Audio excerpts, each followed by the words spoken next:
Israel Update with Gadi Tau and Mike Duran.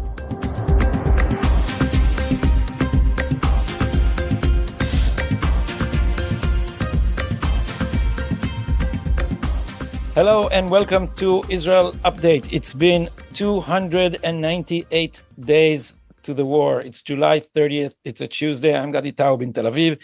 And Mike Duran is safely far, far away from the Middle East at the Hudson offices in Washington, D.C. Hi, Mike. Hello, Gadi. How are you? I am personally good, especially after I managed to find my stolen bike. But this is not what most Israelis are worried since the Druze village of Majd al-Shams was hit by Hezbollah with a large Iranian rocket with 50 kilos of explosives, killing 12 children, and it landed on a very sensitive rift within Israeli society, and the Druze community expects Israel to avenge them in the way it would do with Jewish citizens. And there is talk here about a major blow to Hezbollah coming, and nobody knows if this will lead to a full-scale war or not. I guess we'll have more on that after the news. Why don't we start with the bulletin? I will, but just let's clarify for everyone that when you say your stolen bike, you're talking about a motorcycle, not a bicycle. Yeah, not a tricycle. It was actually no. And we found it. You found People steal bike in two phases. They first stow them away in some near street, and then come at night to collect them. And I had a GPS that found them. Oh, good. And now they're stowed away in a safe place where Hezbollah cannot find them again. All right. Yeah. Okay. So let's get to the news here then. By the way, I'm glad that they found your motorcycle, or you found your motorcycle. On Wednesday, July 24, Prime Minister Netanyahu delivered an address to a joint session of Congress and thanked America for its support for Israel during this war. I was there, by the way, Gadi, in Congress. He also implored the American people to see Israel's war against Iran as America's war as well, and Israel as the first line of defense for the United States. On Thursday, July 25th, Prime Minister Netanyahu met with both President Biden and Vice President Harris. Biden and Netanyahu held a joint meeting with the families of Americans who were held hostage by Hamas. The vice president spoke after her meeting with the prime minister and declared that spoke publicly after her meeting with the prime minister and declared that she's devastated by the scale of destruction in Gaza over the course of the war.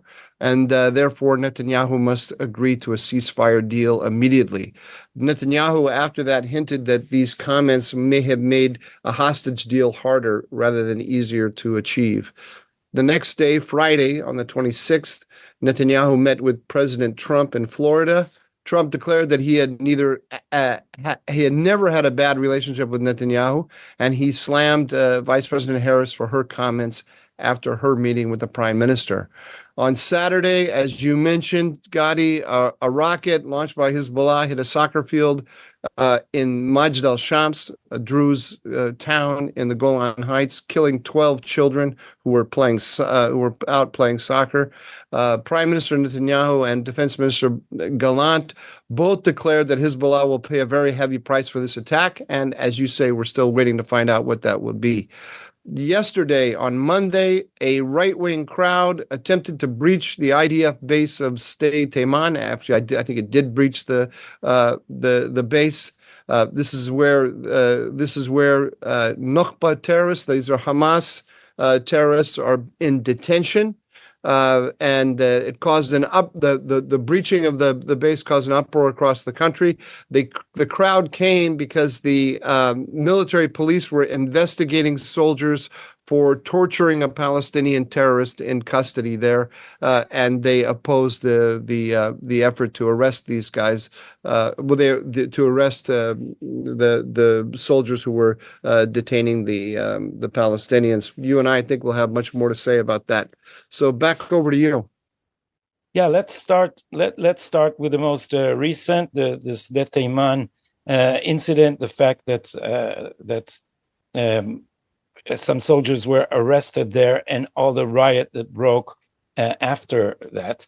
And part of the reason for the fact that a riot broke out was the way that they did it. The police came to arrest the suspects as if it was a raid on a drug cartel. Now, we put these reserve soldiers in charge of the most horrendous criminals that everybody here refers to as Nazis. Everybody has fresh memories of how the atrocities that I don't want to recount again for our viewers and listeners. And so they put them in a difficult position. That does not justify any abuse of the prisoners, but it also doesn't justify a raid as if this was the enemy. And this is what triggered the protesters and some of the members of Knesset to rush to the scene and protest the whole thing. They all could have been politely asked to come to an interrogation.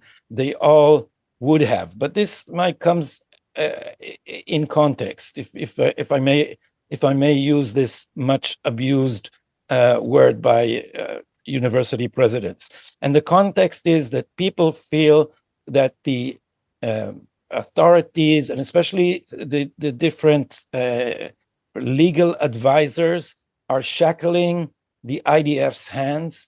They feel that this is what deterred the IDF from deterring Palestinians to get nearer to the fence, and that they are an arm, or maybe an arm is too strong a word, that they do everything they do with an eye to the International Court of Justice at The Hague and the attempt to find favor with a very hostile international environment by portraying themselves at a distance for everything that's wrong about Israel. So people feel they're sending their sons and daughters to do very, very dangerous work and sometimes very difficult work, and that the whole apparatus of the state is more focused on finding fault with our own soldiers than with fighting this war to an end. This comes in just one nugget of context. Just recently, the Israeli Supreme Court found that the Nukhba terrorists held in Israeli prisons are not getting enough fruit for their nutrition. So now the court intervened with the menu to make sure that they get enough carbs and enough Calories. Not just calories. It has to be a balanced diet and everything. And so people feel that the court is not exactly on our side. So this is the context in which I think the whole episode should be seen, or this is one context.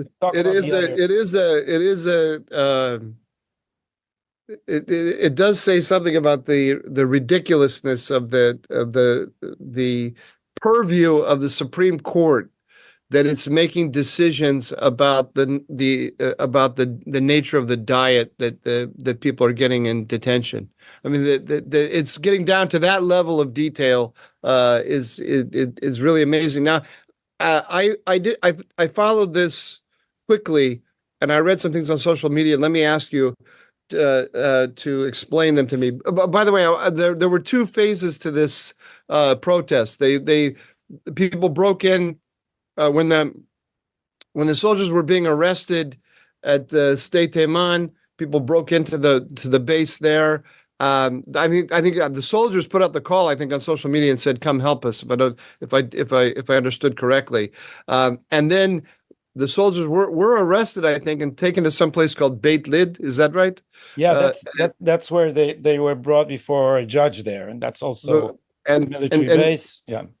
So another military base where there's a tribunal, and then there was that base was also breached at Beit Lid.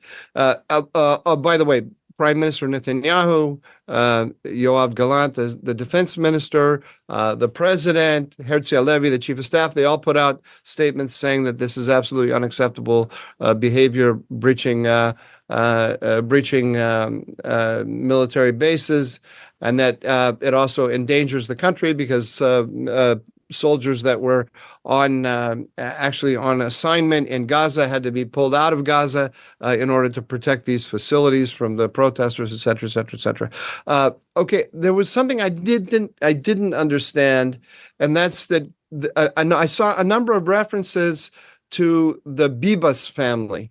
And this is the family that had famously the mother with the two children, two infants, the redheads were taken hostage. But what's the relationship between the Bibases and the? There was some kind of decision in the Supreme Court with respect to the Bibases. I saw. I haven't seen that. I'm not aware of that. Okay. The other thing that I thought was interesting is Smotrich, the Minister of Finance or Minister of the Minister of Finance, Smotrich from the Religious Nationalists. He said that he has information that the investigators actually called released terrorists who had been in this detention facility, State Teiman, released, are now in Gaza, that they were called at the initiative of the investigators and asked if they wanted to make, if they wanted to lodge a complaint against their guards, yeah, which is also quite remarkable. I mean, that's designed. I don't know if it's true, but that's what he said, and I doubt. I think he probably had good evidence before. I can't confirm this, but I can tell you, I just ate a falafel on King George Street, and my falafel seller was outraged, and he said, "Do we now have customer service for Nukhba terrorists? Do we call them to get a survey of how happy they were in detention, and if they have any comments, so we can improve the service?" So, but jokes aside, people really feel that this is the attitude of our judiciary, that they are always only concerned with the rights of terrorists, that they prevent blowing up the houses of terrorists, which is a major deterrent against terrorism, because it's a retaliation, or it's a punishment of a family instead of just the terrorists. And in all these cases, they have good arguments, but the cumulative effect is that the rights of IDF soldiers are eroding their ability to defend themselves. They need lawyers everywhere now. They're afraid to do anything. While if you are a terrorist, your case is heard and in a sympathetic way. And note also that what the Attorney General in Israel did, which is outrageous in itself, is they transferred all the cases of the terrorists to our criminal defense system, instead of leaving it as they should have with the army and treating these people as prisoners of war. And the difference is that if you have a criminal case, then you have to prove things beyond reasonable doubt. So now every Nukhba terrorist who burned babies is going to get his case fully heard with a lawyer that we will finance for them, and they will get treated as if they are regular criminal. And people are also outraged at that. So this is part of the context. The other part of the context is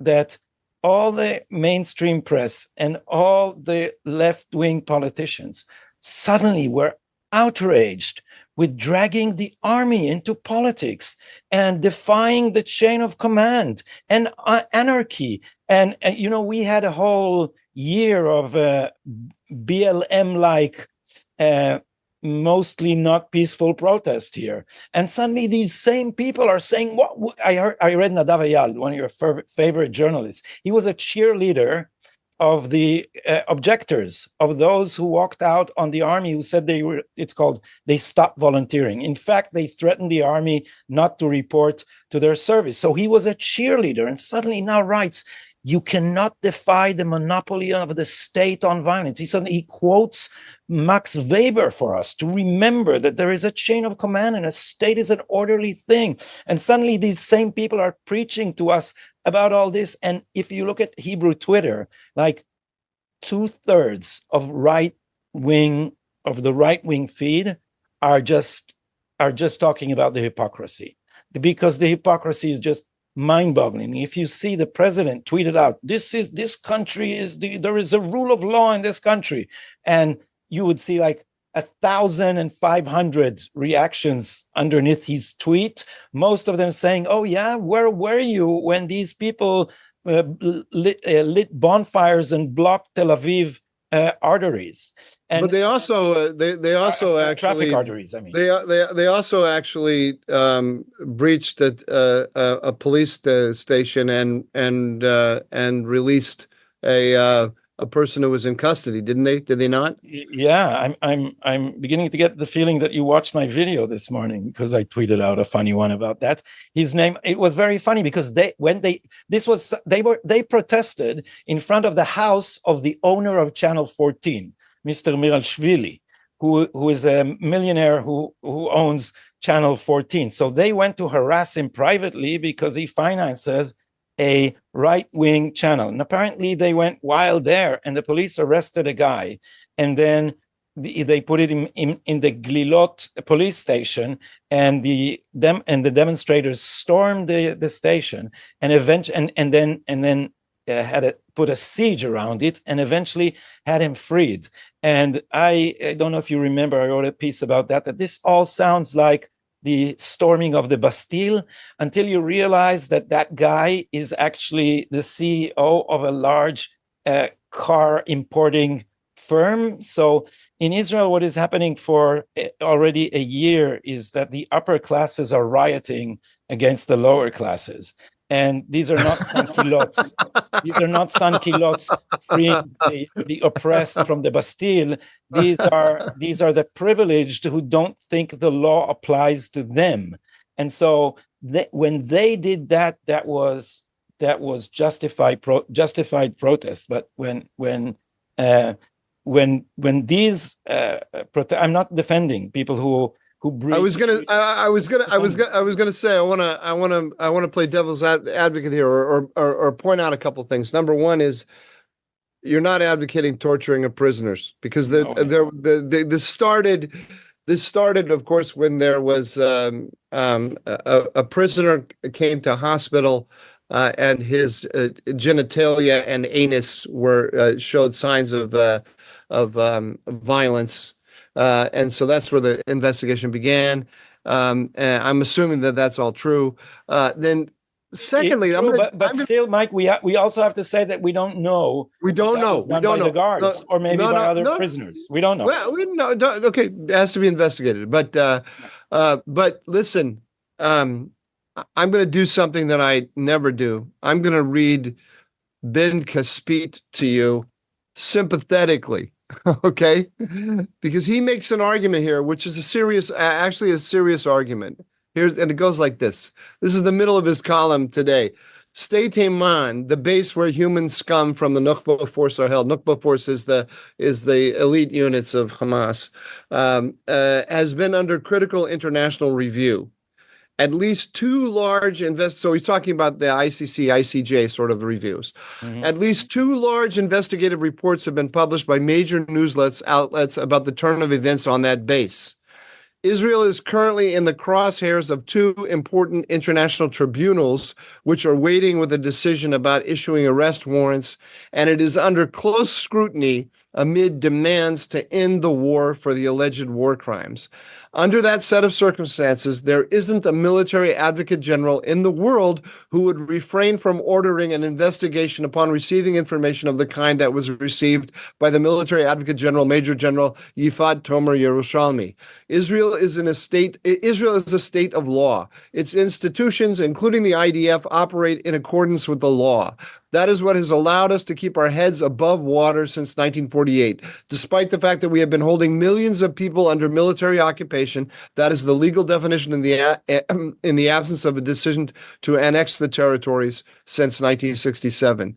But the rabble, he saw the rabble are the people who stormed the bases, takes zero interest in any of that. When you tell them that their leader, Netanyahu, the Messiah, is the person who didn't have the courage to touch Hamas and didn't dare to to fight Hezbollah over the course of the last 2 decades. They say that he, quote, didn't have the legitimacy, unquote. Now they are doing everything in their power to have Israel branded as a pariah state so that we might lose the last vestiges of legitimacy that we still possess to fight for our independence and our lives, et cetera, et cetera, et cetera, et cetera, et cetera.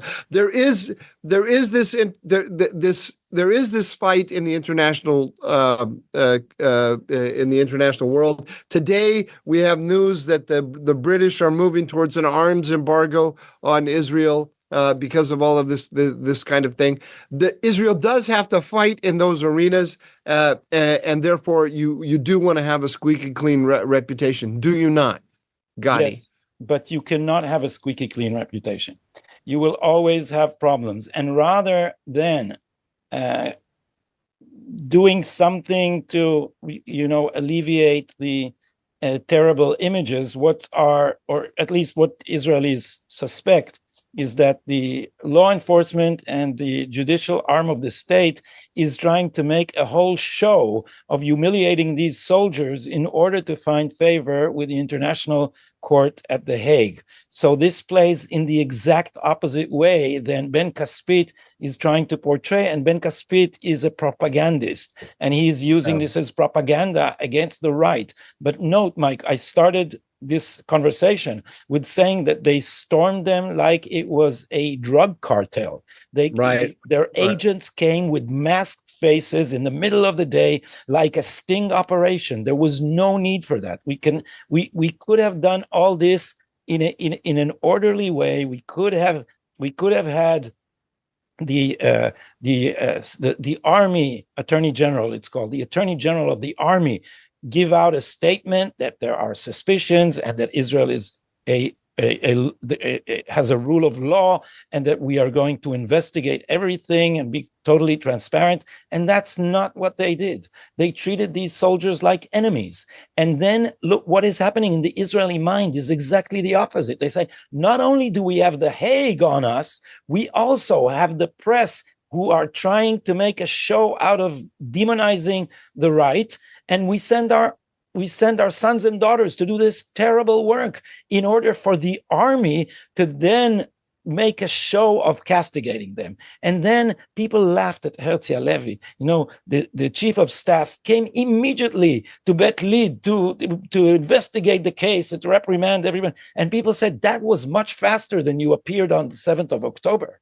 On the 7th of October, you're not that fast to get to the trouble spot. So the way it plays out in Israel is that people like Ben Caspit, whom people on the right like him even less than you do, Mike, is teaming up with The Hague, the Army Attorney General, and the whole judiciary of the state, in order to portray. So he's not. Your argument is that Ben Caspit is not really trying to protect Israel from The Hague. He's aligning himself with The Hague in order to topple Netanyahu.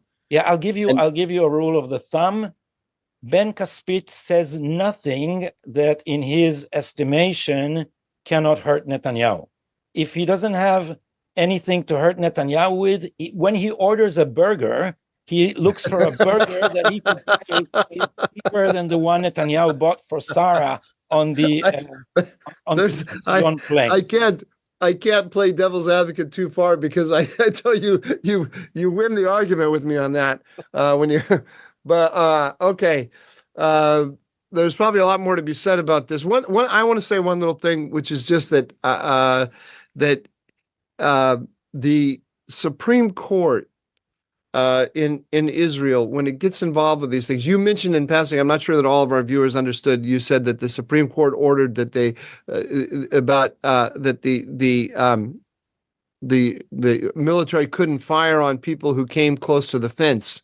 So one of the things that the Hamas did prior to October 7th is it put quote unquote civilians, it pushed them up toward the fence in order to in order to prevent the Israelis from taking military action to push people away from their defensive barrier.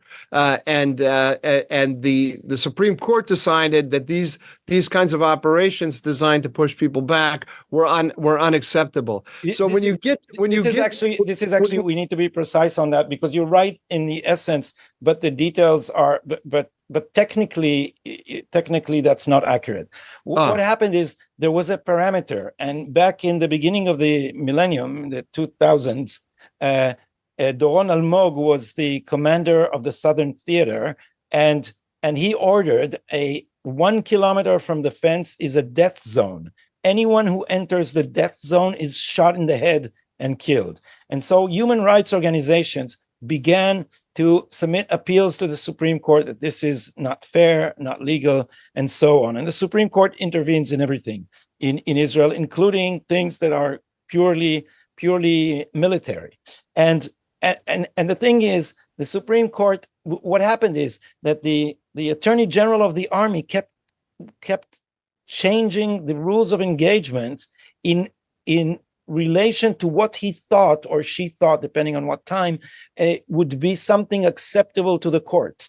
And they kept changing. And when we got to 2018, right, we're 5 years before the October 7, and then the Hamas is exercising these, they call them the marches of return, where they bring masses of people right up to the fence in exactly long-term planning in order to do what they did. And when these human rights organizations submitted an appeal, I think it was against even shooting them in the leg or something by that stage, the appeals were rejected. So the Supreme Court can say, we didn't accept these appeals. Right. Okay. But, so it's the bar was so low by then that it was meaningless. So Israelis actually, they all think exactly like you said, and they're right in essence. So this is just another case. We Israelis feel that our court system is working against our national interest on many fronts. And I'll mention one more thing. People began to protest the courts. This is a new thing. So bereaved families who lost their children in this war come to court to read statements, and they interfere. They ask for the right to speak, and then they get up with something written on their phones and read a statement about how their sons and daughters were killed because the court didn't allow soldiers to defend themselves. So there could be different arguments about what the court did, or didn't allow to deter terrorists and other things. And the judges get up and leave. And this week, one woman spoke to an empty court, and she began, it's heartbreaking. They brought her to the Patriots later. It's heart-wrenching. She stood there and she said, I am talking to an empty wall. And this is how I feel that the court is. You are an indifferent wall to our pain. I paid this terrible price, and on and on and on. And it's you listen, and I'm telling you, your eyes get wet. It's very this is powerful. This is what I was driving at, because I think it's interesting. We don't need to talk about it anymore, but I just want to raise the issue, which is that eventually, I think the court is going to recognize that it's this huge power grab it engaged in the 1990s and early 2000s is going to work to delegitimate the law over time, because they're going to be it's happening now. You can see it in what you just said. They are going to be they are making operational policy and operational decisions, and they're going to be held accountable by the public one way or another for those decisions, and they are going to recognize that ultimately their legitimacy is going to be damaged by that, and they're going to pull back. I bet that's going to happen. I'm just making a prediction. We're a long way away from that. We're a long way away from that, but I think at some point, saner minds are going to realize that the courts shouldn't be just getting into these very, very operational issues. one way or the other. There's a lot of sense in what you are predicting, but they've gotten accustomed to exercising authority without responsibility for so long, and they have become so arrogant and condescending that their hubris may prevent them from correcting the course and may lead them down the path of ruin, because at some point people will just say, enough of this, I'm not obeying you anymore, and then they will face a collapse of their authority. And partly, and this just before we go to the attack on Majd al-Shams, I just want to mention that the fact that Israelis are mocking the journalists, are making fun of the leftists and their righteous indignation against anarchy after they all did it, as political philosopher Hannah Arendt said, laughter is the most effective way to undermine authority.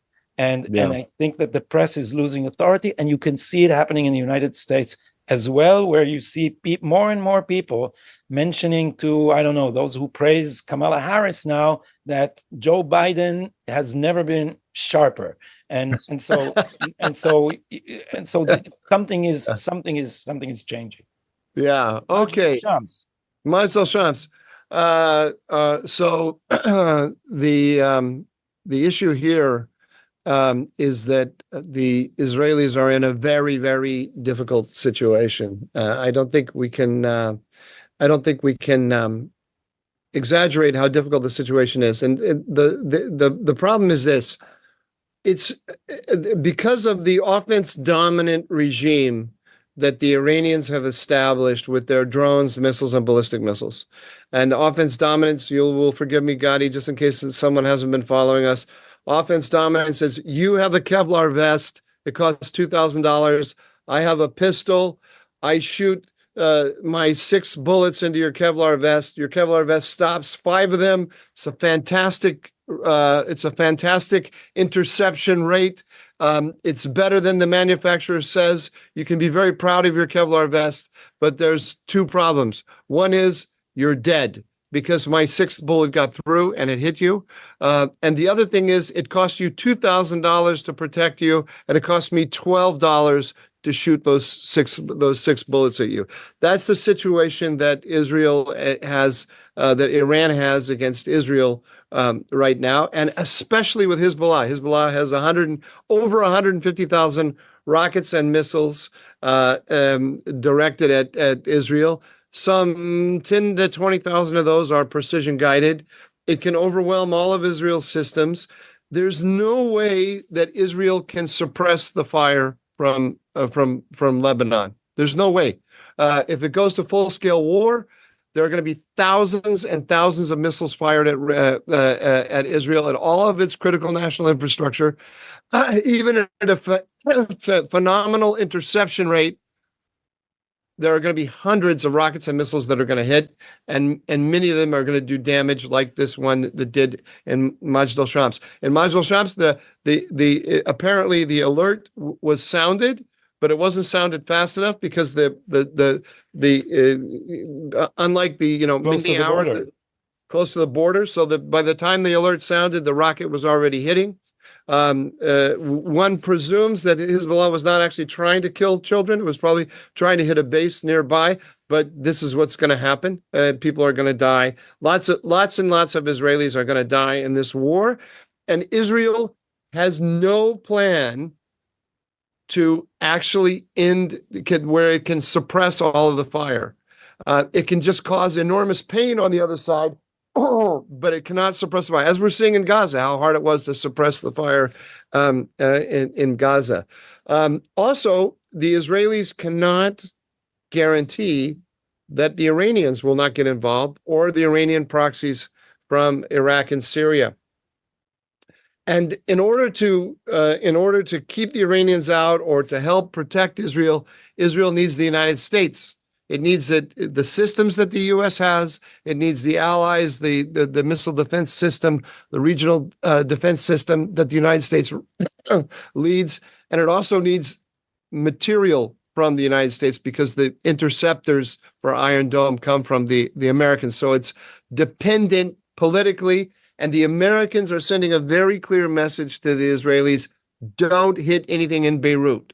Don't hit this, don't hit that, don't escalate, because the Americans, as we've been saying all along, the Biden administration wants to end the war. It wants the ceasefire in Gaza, and it hopes that will bring the ceasefire in Lebanon. So Netanyahu, Gallant, Herzl Levy, they're in a pickle, because they have to, as you mentioned in our opening segment, the alliance with the Druze is such, and not just that, their commitment to the people of the north who have been evacuated from their homes.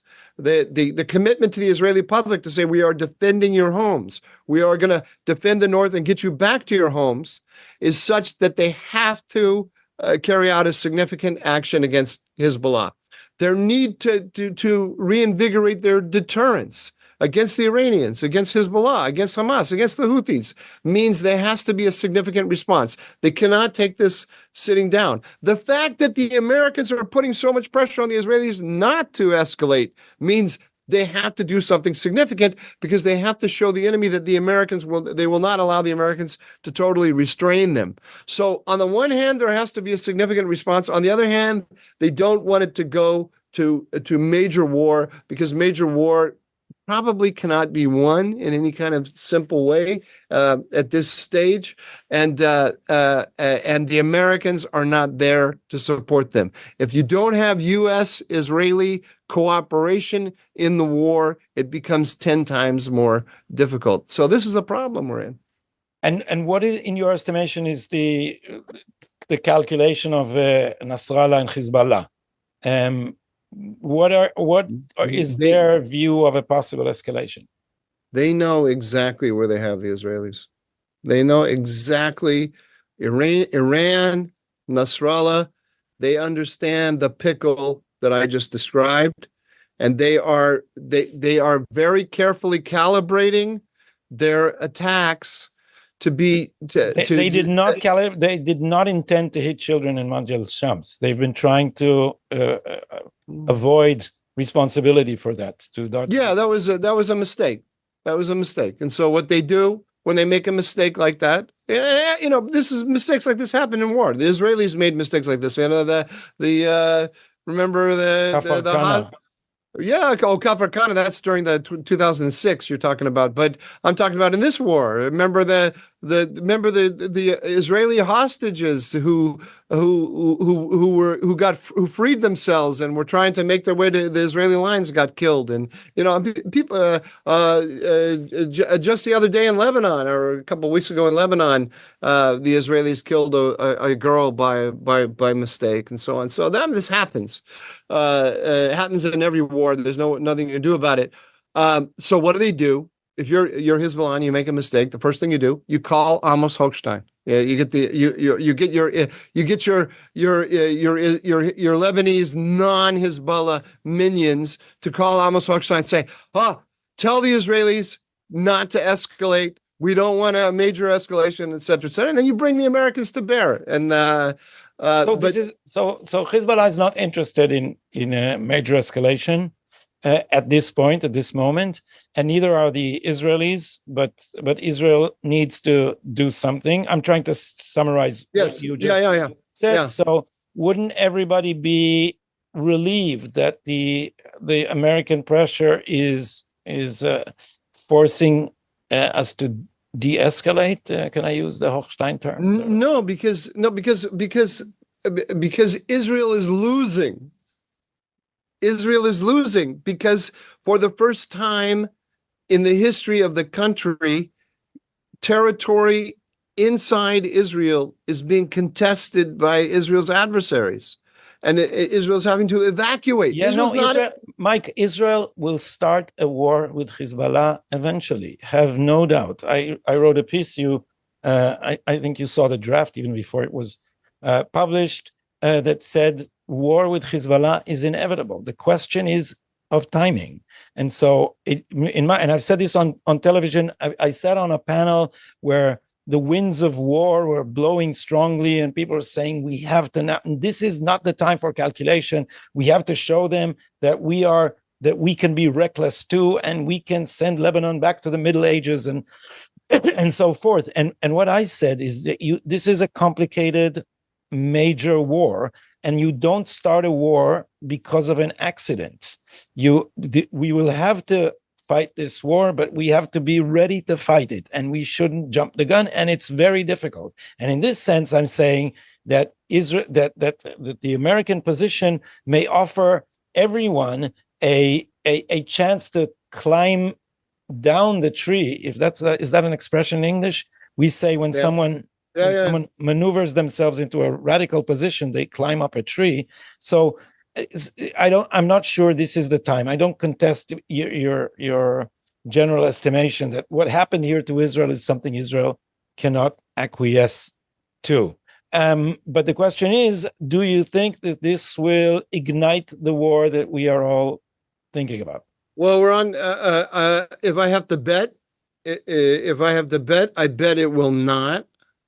But this isn't something that I'm going to say with a lot of confidence because the game that the Iranians and Hezbollah are playing is a very, very dangerous game, and they're in this to win it.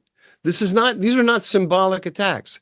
They understand that they are contesting territory in the north, that they're making it intolerable for people to live there, that a lot of people will, if there's a ceasefire tomorrow, a lot of people are not going to go resume their lives in the north because they know that Hezbollah at the drop of a hat can resume the attacks if it wants. So this is a major achievement. That a major military achievement to make the life in the north of Israel insecure. That's an achievement, and they want to end the war with that achievement in their pocket. That's what I'm saying.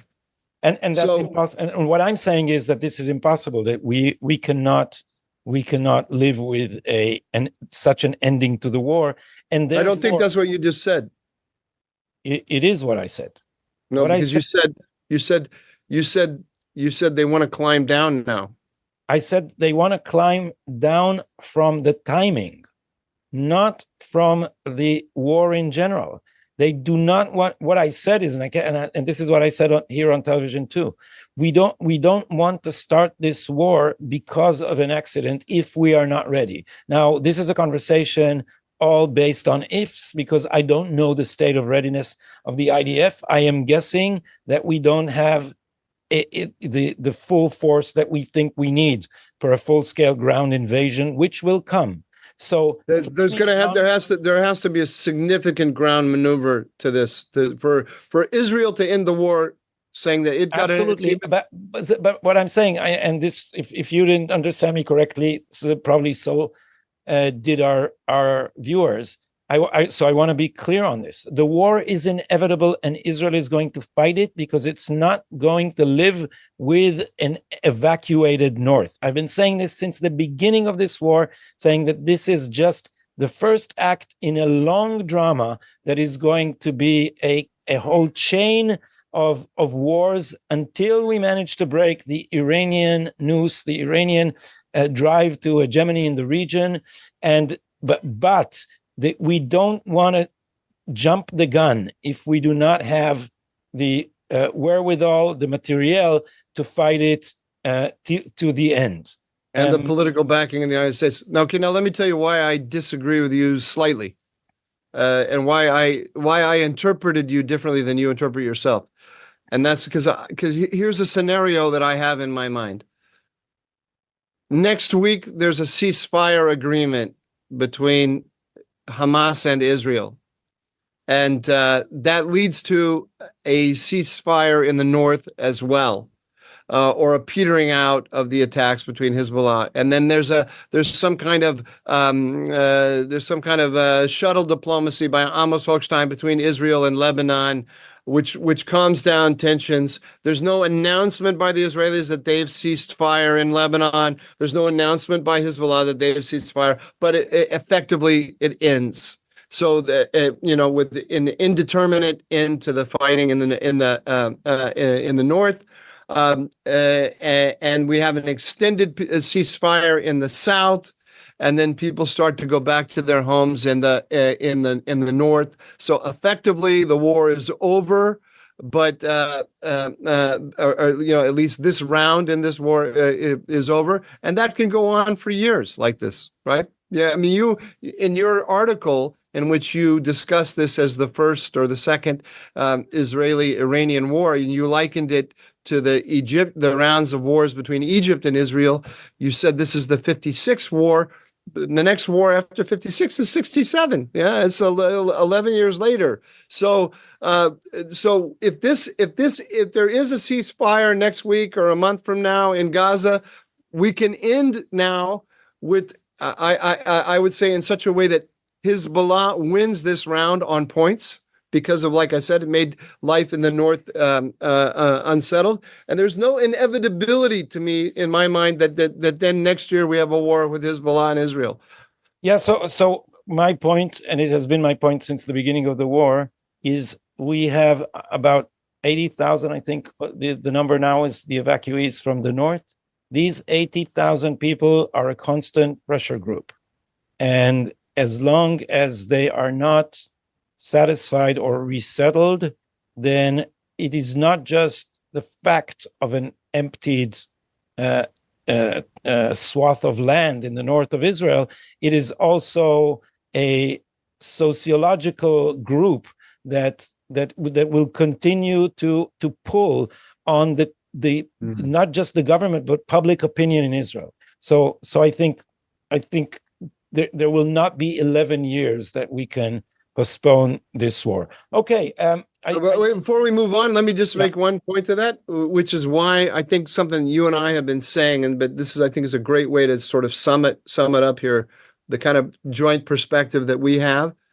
It is that what a profound event October 7th was. The Israel that is going to emerge from October 7th, it has not emerged yet. It's emerging. There's going to be a revolution in the IDF. There's going to be a new war fighting philosophy in the IDF. There's going to be a rethinking of Israeli alignments and alliances.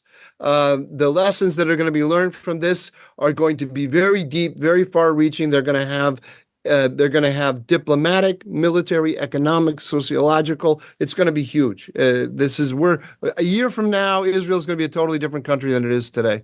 I absolutely agree. And this elite that still has a Nelson grip on Israeli politics is just going to peel off like a snake's skin. And when I say that, people say you're an optimist, because look, they've won everything. They hold all the power centers. They will drag us back to the two-state solution.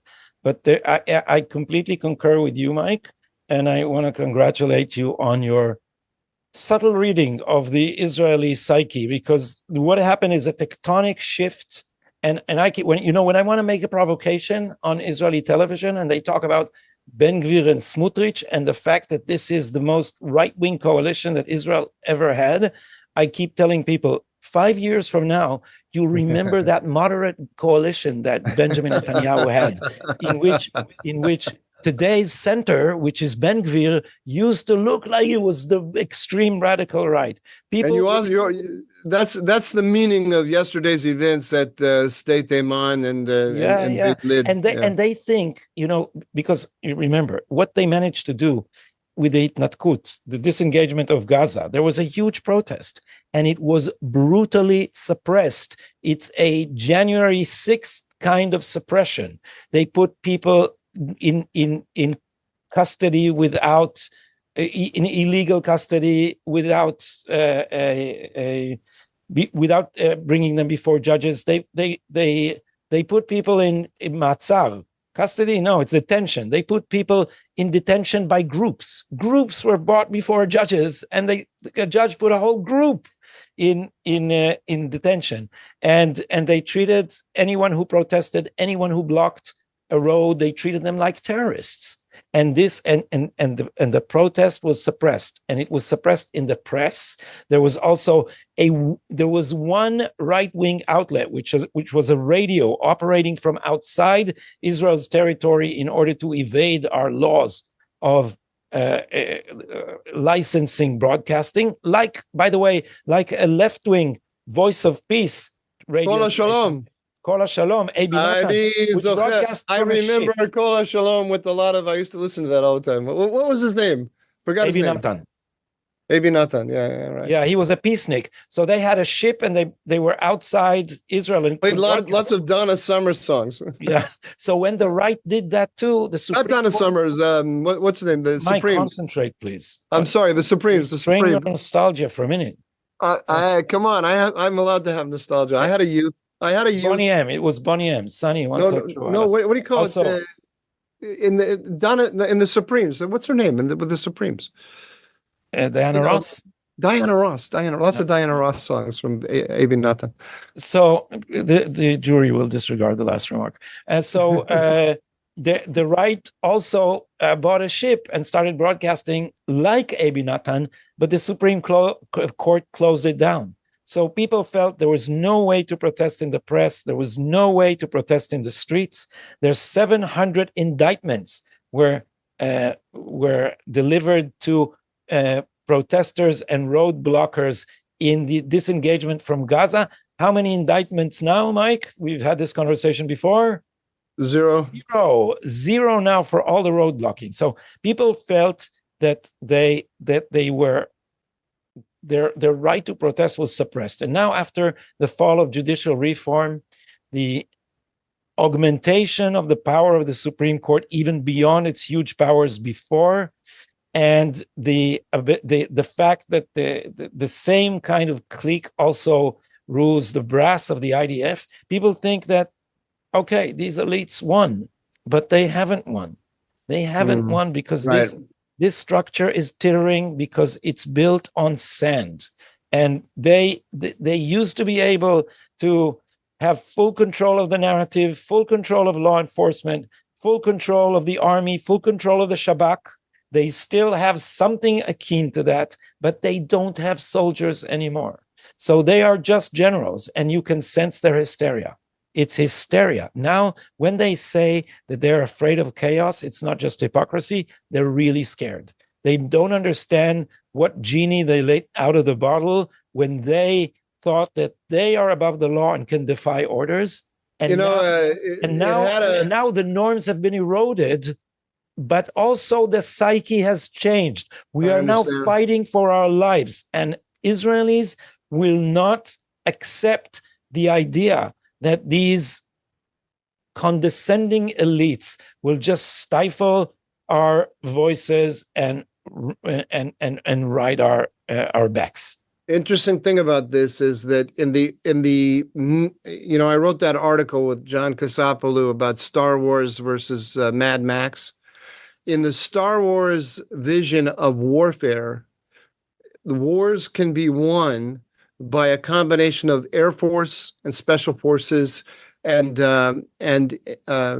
technologically driven intelligence assets, which means the elite you're talking about. And so the Sarbanut, what word do we use for Sarbanut? The rejection, I think. The refusal to serve, which the left used against the judicial reform, was based on the Air Force and the Special Forces. And now we're seeing, I'm thinking along with you. I'm just reinforcing your argument. We can move on after this. But now we're seeing that in the wars that Israel actually has to fight, where we have reserve units, I hadn't thought of this now, because listening to those guys yesterday who were being under investigation and who called on people outside the base to come and break into the base and to protect them from the investigators, they kept saying, we left our homes, we left our families, we've been dealing with these monsters here for months, and this is how they treat us. So, in other words, what I'm saying is that in the actual wars that Israel fights, which are not little short wars against terrorist gangs led by in which the Air Force and the Special Forces can win the whole battle. Where you have to have men mobilized for many months, you have to have legitimacy among all of those people who the people who are leading the Sarbanut before the left were saying were the non-productive members of society. Now we find out that the non-productive members of society are actually necessary for the health and the defense of the thing. So it changes the political balance in a very interesting way, which I hadn't thought about until now. Mike, we are going to the dumbest take on the news, and I have to confess that my dumbest take is. I want to. Sorry, there's another item. Maybe we'll go a little long here because I wanted to do a quick response to a viewer. We asked. Oh yeah. So we do that before. Okay, so let's start with your response to a viewer. Okay, so I was going through the comments. Let us remind, if you got to this far, and we should have reminded people early on, if you're listening to us on Rumble or you're listening to us on YouTube, please subscribe. And now, hold on a second here, please. Give me 2 seconds. I got to find our. And if you subscribe, first of all, here it is. If you subscribe, you can comment. I think, is that a condition? I'm not sure, but we do read your comments, and they're very welcome. We do read the comments, and they're really greatly appreciated. So this is from Jonathan Warmund or Varmund. I don't know how he pronounces his name. He says a lot of nice things about us, but besides that, he says that he sees that there is. In the press, the administration is claiming that it has adjusted to the Iranian threat, that it isn't just following the Obama appeasement of Iran, that their record is actually tougher than Obama's record. And there seems to be, he says, there seems to be some kind of reevaluation going on of the Iran policy right now. And he asked what we think of that. And I just want to point out that this is one of a couple of techniques that I don't believe it for a second. There is no serious reevaluation of the Iran policy going on. They do this. This is one of the things they do when they get embarrassed by their Iran appeasement. When I say embarrassed, they're not embarrassed. They're never truly embarrassed by it, but they realize that sometimes in the media, they find their position impossible to defend, and they are smart enough to recognize that it's impossible to defend. The greatest example of this was when they were trying to get to return to the JCPOA, and news broke that Iran had open plots to kill former American officials, including Mike Pompeo, my colleague here at the Hudson Institute, including Brian Hook, including John Bolton, and others. And so it was embarrassing to the administration to be negotiating with the Iranians and making concessions to them in the negotiations when they were openly plotting to kill Americans on American soil. They got embarrassed by that, and they backtracked a little bit, seemingly, and they do it rhetorically. So what they do in these moments when they're embarrassed is they say, we are weighing, we are considering, we are reevaluating, and they leak a lot of talk about reevaluation. We might get tougher and so forth until the issue moves off of the headlines. Another very clear moment when that happened is when they were negotiating about the JCPOA, trying to get back to the JCPOA, something that never happened, of course. They kept saying, there isn't an infinite amount of runway. Our patience is not unlimited. There's a moment when this will end. We don't want to put a date on the calendar, but this won't go on forever. And of course, it did go on forever, or at a certain point it just stopped, and then they stopped talking about it. But they had all of these statements that were to lead you to believe that at some point, not just that their patience was going to run out, but that meant that there was going to be some kind of change in policy toward Iran, and Iran would have to pay a price for not coming to the table or not coming to a deal. Of course, it never cut the deal, and it never paid the price. The indicators, if you want to see that the United States is actually changing policy toward Iran, then what the United States will do is it will shut down the oil sales between Iran and China. Until that happens, there is no change in the policy. We don't even have to get to military action. Two last things on this, Gadi, if I may. One is that there have been a few moments when the United States, since the war broke out, has given a slap or two to Iran, particularly after the Americans were killed in Jordan. The United States carried out some retaliatory raids in which they killed senior militia figures in Iraq.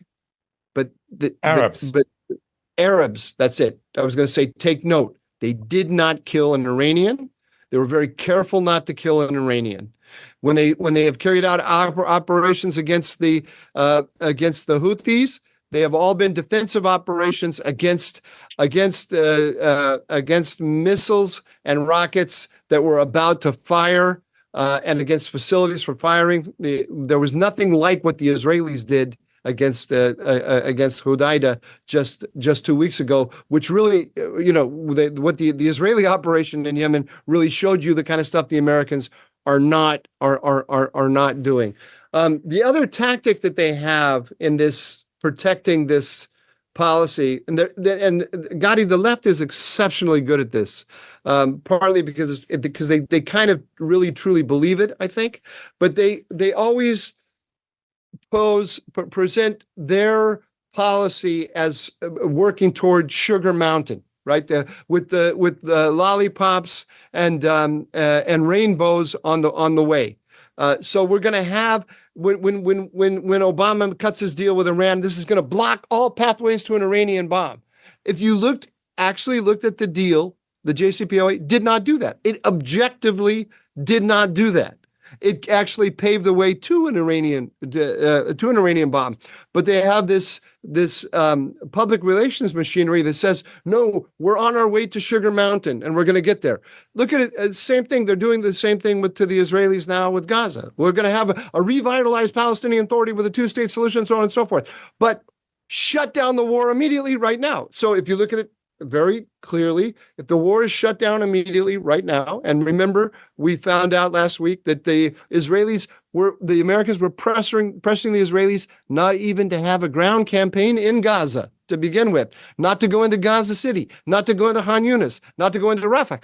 That means Hamas stays in power. The Americans have been trying to keep Hamas in power from the moment this conflict started. At the same time, they're talking about Sugar Mountain. Oh, we're going to go to Sugar Mountain. We're going to have two-state solution, revitalized Palestinian Authority, an alliance between Israel and Saudi Arabia designed to prevent Iran from getting a nuclear weapon.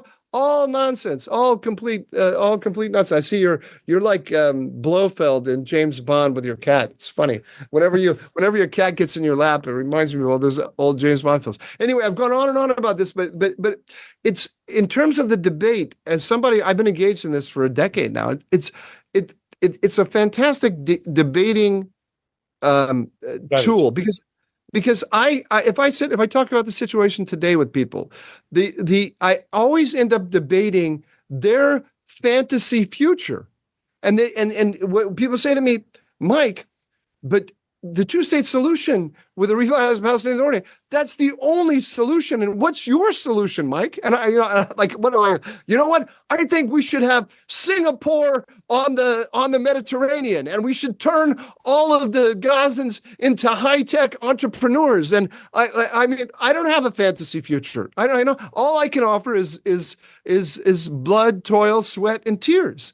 And so it's Sugar Mountain versus blood, toil, sweat, and tears. And who's going to win that debate? So they win on this fantasy future argument, which is always a winner.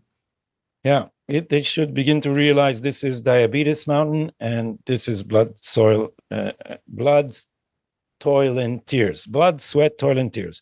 The dumbest take. So I was going to I was going to say that my dumbest take is not dumb at all. In fact, it's completely sentimental, and it has to do with you, Mike.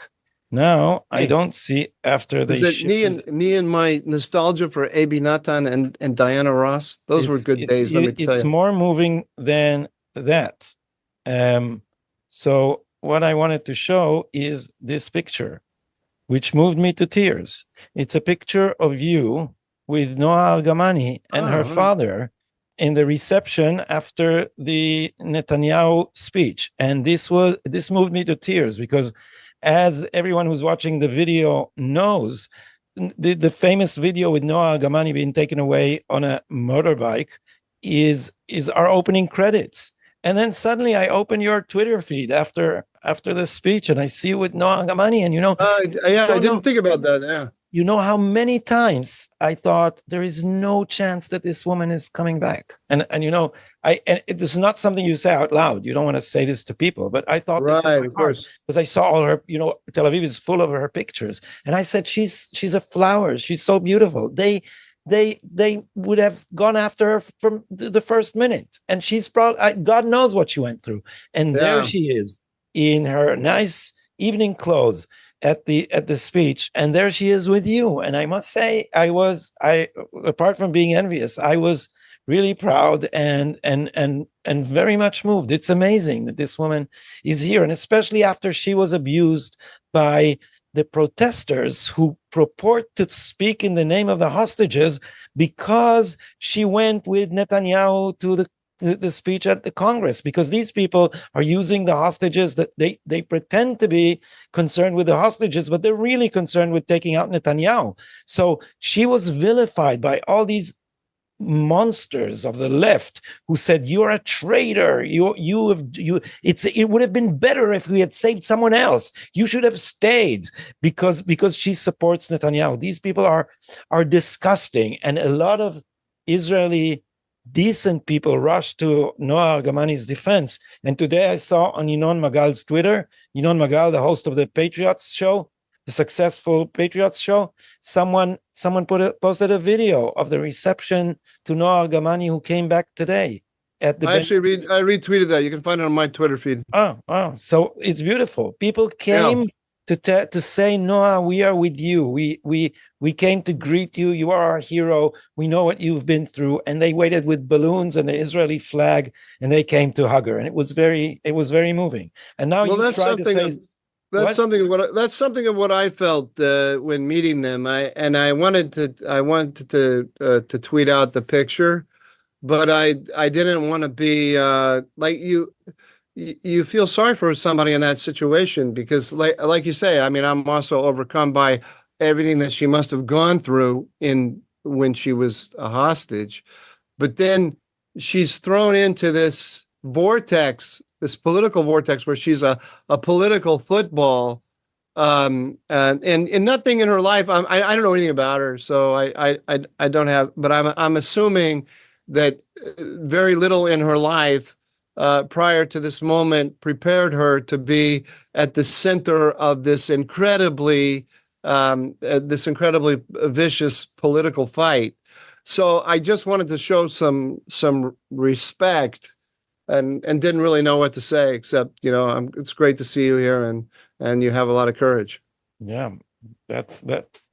Not a lot of moments like this. Now try to do something funny or the mistake after this moment. Okay. So you see, so my dumb mistake is not nearly as there's no gravitas to it. It's just the again, pardon me, let me find it here. Our while you're looking for it, let me compensate for my lack of humor. Netanyahu gave this I got it. Thundering speech. Netanyahu gave this thundering speech in Congress. We spoke about it last time. Don't worry. You look suddenly worried that we haven't said anything about it. No, we didn't. No, but I intended. But wait. I want to finish this point. I was there. I wanted to finish the point and say Netanyahu gave this speech, which reframed the struggle as not a clash of civilization, but a clash of barbarism and civilization. He painted this huge global picture of good and evil. And so Ynnon Magal tweeted a parallel speech of Yair Lapid standing somewhere behind a podium and saying, say it with me, we love Israel. Louder, we love Israel. And he said, that's Lapid's speech. So, so there you go, a mistake on the news. Now you. But we should have talked about the speech a little bit. It's funny, that was a major event. I was there. But things move so quickly. We won't talk about it now, but I want to talk about Chuck Schumer at the speech because we were giggling at him. Okay. We don't have time now. We're going to move on. We're at the dumb mistake, but next week, let me talk about Chuck Schumer. Okay. Sure. You promise? All right. I just thought this caught me as so funny. People here we're not accustomed to American rules of politeness. So my friend who does jiu-jitsu said Netanyahu made them do squats. That's what we were talking about. It felt like a squat. It felt like because there was a standing ovation. That's what I want to talk to you about. Schumer and the squats. Okay, next time. Okay, because we had to get up. Every other line was a standing ovation. Okay, look. So we had this thing here with Kamala, the coronation of Kamala Harris.